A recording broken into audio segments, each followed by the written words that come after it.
દરિયાની સૌથી મોટી ખાસિયત એ છે કે એની પોતાની ઊંડાઈનું એને કોઈ જાતનું અભિમાન નથી. એ દરિયો પોતાની અંદર ઘણું બધું સારું અને ખરાબ છુપાવીને બેઠો છે, પણ છતાંય એનો દુઃખ પણ નથી અને એનો કોઈ અફસોસ પણ નથી, એનું કોઈ એને સુખ પણ નથી. જે એ બીજાને પણ જેટલું આપી શકે ને એટલું એ આપે છે, પોતાનાથી શક્ય હોય ને એટલું એ બીજાને આપે છે.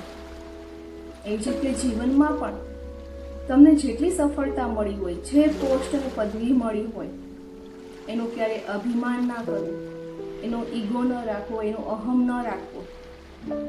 કારણ કે કાગળ ઉપર લખેલી ડિગ્રી એ ચોક્કસ તમારી સફળતાનું ફળ હોઈ શકે છે, પરંતુ એ સફળતા સુધી પહોંચવા માટે, એ પદવી સુધી પહોંચવા માટે કે પ્રતિષ્ઠા મેળવવા માટે તમારી પાછળ ઘણા બધા લોકોએ ભોગ આપેલો છે, ઘણા બધા લોકોએ ત્યાગ કરેલો હશે, તમારા માતા પિતાના અંતરના આશીર્વાદ હશે. એ ક્યારેય ના ભૂલવું જોઈએ. ત્યારે એવા વેમમાં નહીં રહેતા કે આજે કંઈ પ્રતિષ્ઠા સફળતા મળી છે એનું માત્ર ને માત્ર મારી જ મહેનતનું ફળ છે, એ માની લેવું તદ્દન ખોટું છે. જો તમને પણ આ વિચાર ગમ્યો હોય અને તમે પણ તમારી સફળતા પાછળ તમારા પરિવારનો, તમારા માતા પિતાનો ભોગ છે એવું માનતા હોય તો મને કોમેન્ટમાં જરૂરથી જણાવજો. અને જય શ્રી કૃષ્ણ, રાધે રાધે જરૂરથી લખજો.